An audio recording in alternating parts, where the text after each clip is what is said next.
Red Bull Formula One driver Max Verstappen had one of the most dominant race weekends of his career, but he had to fight hard in the final 15 laps to win the Canadian Grand Prix. Carlos Sainz pursued the championship leader, but even with DRS, the Ferrari couldn't match Red Bull's straight-line speed. Lewis Hamilton completed the top three. And how did it happen? Let's find out. Hey F1 friends, in this video we are going to find out how Max Verstappen battled for the win in the just recently concluded Canadian Grand Prix. And let us dig in. The 2022 Formula One season will be a battle between Ferrari and Red Bull Racing. Just as Red Bull appeared to be settling in, the race in Montreal revealed that the Italian team still has the car to compete. Sainz remained within 1 second of Verstappen for the final 15 laps, but the Dutchman won the duel and took home the 25 points. Charles Leclerc did everything he could to limit the damage. As Ferrari introduced the fourth engine into his pool, one more than allowed for the entire season, the man from Monaco started from the back of the grid. He climbed up the grid by spending a lot of time on the hard tires. But besides being stuck behind Ocon for a long time, Leclerc finished in P5. On Friday, Hamilton regarded the Mercedes W13 as really bad, but at one of his most successful tracks, the seven-time world champion walked away with a podium finish. His Mercedes teammate George Russell came fourth as the German team amassed yet another impressive point haul. Sergio Perez retired from the race early due to a transmission issue, costing Red Bull a significant number of points in the Constructors' Championship. Alpine Formula One driver Fernando Alonso started from P2 but was unable to attack at the first corner. In the end, the Alpine driver finished 7th, one position behind his teammate. But following an investigation by the stewards, Alonso dropped from P7 to P9 in the race results after a 5-second time penalty was handed. Lance Stroll rounded out the top 10 in his home race, while Valtteri Bottas led an 8th and Alfa Romeo to a 9th finish. Due to an engine penalty, Charles Leclerc started at the back of the grid as Ferrari's problems with reliability continued. Concerns were raised when Leclerc's engineers began applying sticky tape to parts of the grid's bodywork. But the chaos on the grid didn't stop there, after a wet qualifying session created some surprises. This included Fernando Alonso, who started on the front row alongside pole-sitter Max Verstappen. Carlos Sainz took P3 while Lewis Hamilton started from a season-best P4. Haas took the third row, and rookie Guan Yu Zhu finished in the top 10. Elbows moved out, but the top four maintained their positions through the first lap. After falling victim to the wet track in Saturday's qualifying session, Leclerc moved up to P17, while Perez gained 2 positions. On lap 3, Sainz took advantage of slipstream down the Sector 3 straight, which led him to P2. After a touch with Hamilton, Kevin Magnussen picked up the black and orange flag. In recent weeks, Ferrari has faced criticism for its reliability, but it was Red Bull's turn in Canada. Perez was forced to pit after only 10 laps due to a transmission problem. This resulted in a virtual safety car, and teammate Verstappen made a quick pit stop to replace hard tires. Sainz declined to pit and the race lead. Mick Schumacher also retired at the same corner, resulting in a second virtual safety car. Several pit stops were made, resulting in a top 3 of Verstappen, Sainz, and Hamilton.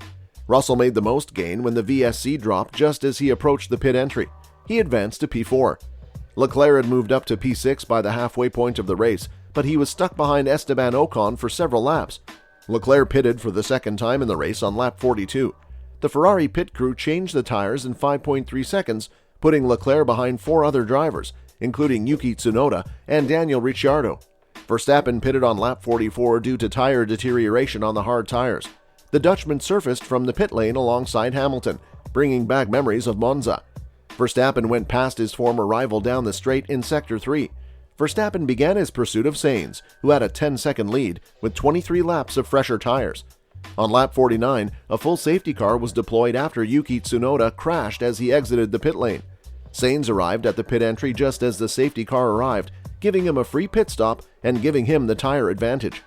Verstappen reclaimed the lead, but had to defend hard. Verstappen's jump in the final chicane caused Sainz to react well, but the Dutchman opened a 0.9-second gap in 1 lap. Sainz had multiple chances to make the move with DRS open, but the Red Bull proved too strong. Verstappen won the race by less than a second, giving him his 6th victory of the season and extending his lead in the Drivers' Championship to 46 points. Verstappen had a radio failure just before the race restarted, which meant the Red Bull pit wall couldn't hear him in the car, but he could still receive instructions from race engineer Gianpiero Lambiase. It didn't work anymore, it decided to stop, Verstappen said. I have no clue when it stopped, but at one point GP told me it was not working anymore. I think on the in-lap after the line, Verstappen explained. I guess they must have been working before, or it already didn't work before, which probably they didn't mind. As long as I can hear him, that's the most important thing," he further explained. Christian Horner, Red Bull F1 chief, noted that the radio went very quiet before the team realized it couldn't hear Verstappen. "There was just one-way traffic from GP to Max, just giving him the gaps, but nothing coming from the car," Horner said. "It turns out that the radio wasn't working, or certainly he could hear us, but we couldn't hear him," Horner stated. Verstappen admitted that he wasn't sure he could have caught Sainz, who had only pitted once. "I was not sure if I actually would have fully closed that gap to the end of the race," Verstappen stated. "Then the safety car came out, and I was also not very happy with that, because I knew he would have fresh tires behind me, and already I think with a little bit more pace compared to me, it was difficult to defend," Verstappen said. However, Horner stated that all the metrics we have shown he would have caught and passed him with about 10 laps to go. "The last 15-16 laps we were flat out, pushing to the limit, and I knew of course I couldn't make a mistake." Verstappen spoke about the late charge he made to keep Sainz at bay. "It was good racing. It's always more enjoyable to be able to push in a Formula One car instead of just saving your tires," Verstappen finally stated. And let's do a quick recap of when Verstappen won the race.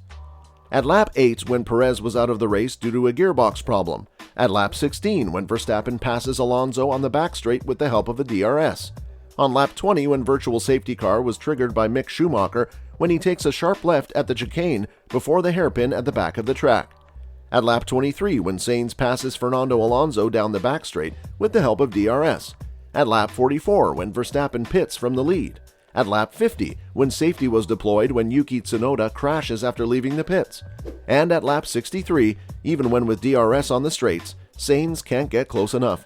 And let's not forget the phenomenal overtake of the day that happened at lap 23 when Leclerc gets past Bottas around the outside into the final chicane.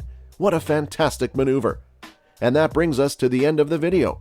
Feel free to let us know what you think about this video. And if you like this video, then please leave a like and subscribe to our channel for all things F1 news. Thanks for watching, and we'll see you in the next one.